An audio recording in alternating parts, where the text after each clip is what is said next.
ঋষিকুল ইউনিয়নের বাসিন্দা এবং পার্শ্ববর্তী অঞ্চলগুলোর মূলত যোগাযোগ ব্যবস্থার কারণে শহুরে জীবনের সুবিধা তো দূরে থাক, মৌলিক চাহিদা বঞ্চিত জীবনমান ছিল। ব্যারিস্টার আমিনুল হক অন্তর দিয়ে উপলব্ধি করেছিলেন স্থায়ী উন্নয়ন করতে হলে প্রতিটি অঞ্চলের উন্নয়ন দরকার। তাই উনি প্রতিটি ইউনিয়নকে সমান গুরুত্ব দিয়ে ঋষিকুল, পাকড়ি, কাকুনহাটের সাথে দূরবর্তী গোদাগাড়ি, তানোর, রাজশাহী, মন্ডুমালা সহ আনাচে কানাচে আল্লাহর অশেষ রহমতে অসংখ্য পাকা রাস্তা তৈরি করে এ অঞ্চলগুলোতে যোগাযোগ বিপ্লব ঘটান।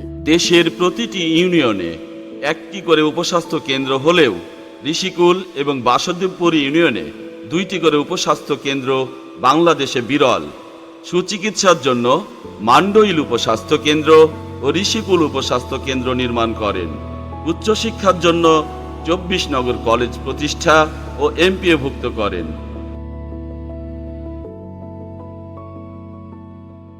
তানোর গোদাগাড়ি সবই করা শুনবে না। তানোর গোদাগাড়ি রোড, স্কুল, কলেজ, বিদ্যুৎ, কারেন্ট, যত যাবতীয় মেডিকেল সমস্ত কাজ করেছে ব্যারিস্টার মন্ত্রী। সেগুলোও মেলা কাজ করেছে।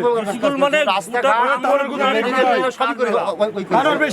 আরো বেশি কাজ করেছে। বিএনপি সরকারের আমলের উন্নয়নমূলক কাজের সংক্ষিপ্ত বিবরণ: সৈয়দপুর শহীদ মঞ্জু উচ্চ বিদ্যালয়, মান্ডইল উচ্চ মাধ্যমিক বিদ্যালয়, বামনাহাল উচ্চ মাধ্যমিক বিদ্যালয়, 24 নগর হাই স্কুল, ঋষিকুল দাখিল মাদ্রাসা, ঋষিকুল ইউনিয়ন পরিষদ ভিত্তিপ্রস্তর, Hajipara Daingpara primary school, Rashil Komitpur primary school ইত্যাদি।